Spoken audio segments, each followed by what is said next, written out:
Hey guys, welcome back to today's video. So we are 942 days out from the 2020 presidential election, and poll numbers have seemed to start coming in for specific states. States like California, Florida, Indiana, Kentucky, Michigan, pretty much a number of the typical swing states or Republican states. We've been getting some polling data from certain pollsters. Obviously, there aren't a bunch of them. You could count up to 20, and there's less than 20 polls out, but they obviously vary with different candidates, so I decided to average them out based off where I see specific candidates going up against each other. In states like California, I gave the Democrats the benefit of the doubt because there are two polls that show a 1 to 2 point lead for certain Democratic candidates, and since they're not even frontrunners, I decided not to count them at all, but I took the ones with like Bernie Sanders, Joe Biden, pretty much did that with the rest of the country, although pretty much all the frontrunner names have been the ones that have been used in this polling. So obviously, not every state has been polled, so we're going to fill in the electoral map based off how I think they would vote without polling, because obviously we don't have the data. I'm not going to leave the map blank, but we're going to start with the polling data, and I'm going to do it based off a margin forecast because that's how polling data is. It's like Hillary Clinton will win the state of Wisconsin by 6%. Obviously, that didn't happen, but that would be leaning or likely blue compared to a state like New York, which is like solid blue based off polling data. So we're going to do the exact same thing here. California, the first state I want to start out with, is safe blue. The mainstream Democrats average around a 20-point lead, and even Mark Zuckerberg has a double-digit lead over Donald Trump. I'm giving that one to the Democrats for obvious reasons. Now we go over to the state of Florida. I think the only poll down there shows the Democrats ahead by 9%. So obviously that won't be the case, obviously. But as of right now, the polling data shows a 9% lead for the Democrats. It's not going to happen. This state will obviously come down to 1 or 2 percentage points, but as of right now, the only polling data we have shows the Democrats ahead by 9. In Indiana, the Republicans are only ahead by 6. Again, puts that in their likely column, but not safe like what we saw in 2016. The state of Kentucky, also safe. Well, not safe, sorry. Also likely by 6%, according to opinion data of Trump versus Warren. Obviously, this is probably not true. It's done by one of the worst pollsters, but it's the only data we have now, so I thought it would be pretty interesting to cover it a little bit. In Michigan, this one is safe blue. It has the Democrats ahead by 17%, which is pretty considerable. Over in Missouri, the Democrat Elizabeth Warren is the only one who was in the poll against Donald Trump, and she leads by 6%, so that goes into the likely. Obviously, that's not going to happen, but that's what the polling data says. So obviously we shouldn't trust it as of now, but still. Over in Montana, another Republican plus 6 as in Indiana and Kentucky. So Trump leads by 6% currently. In New Hampshire, Trump trounces Bernie and Warren, but Biden beats him by double digits in New Hampshire, which was pretty interesting. So it averaged out to around Democrats plus 2, so it'd be leaning in their column.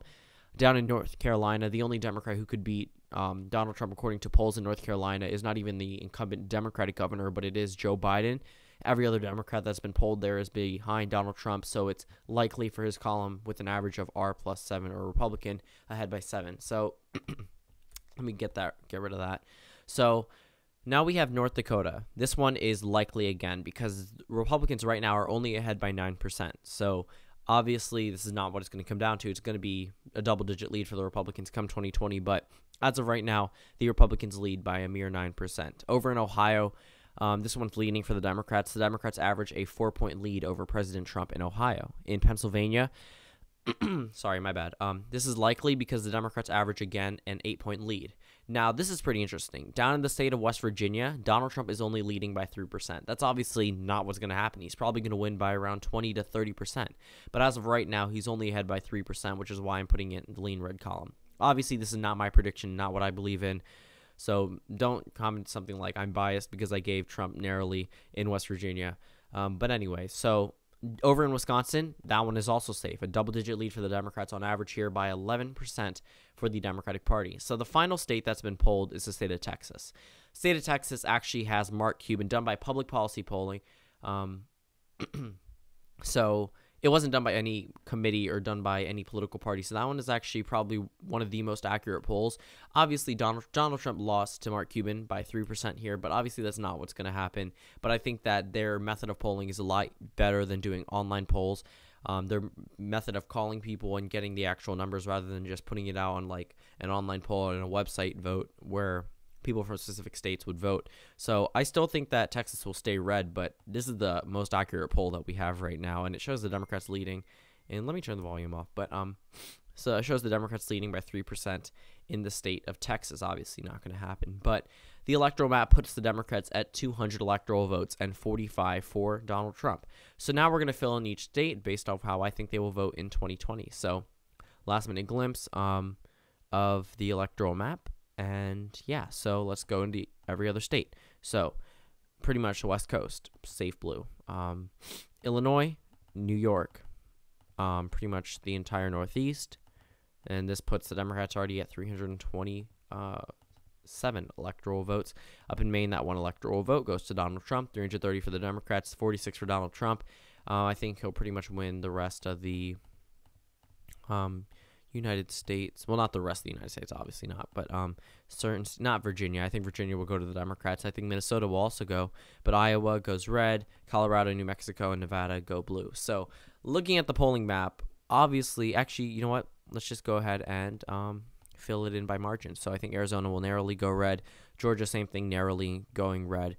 In Iowa, likely not safe. Over Nebraska, that one electoral vote's probably leaning in his column. And then Utah, depends on the candidates, but if we're just doing Trump versus Democrat, it's safe red.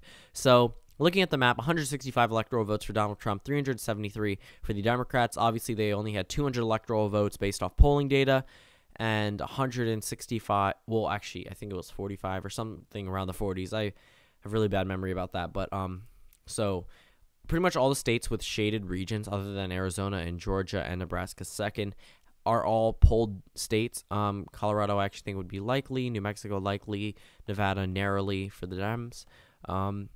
But yeah, so Minnesota would be likely. So all the other states pretty much have been polled, the ones that I filled out originally. So if you just skip to the end and you're just seeing the map now, go back to around maybe halfway through the video, and that's when I've pretty much finalized the electoral map based off polling data.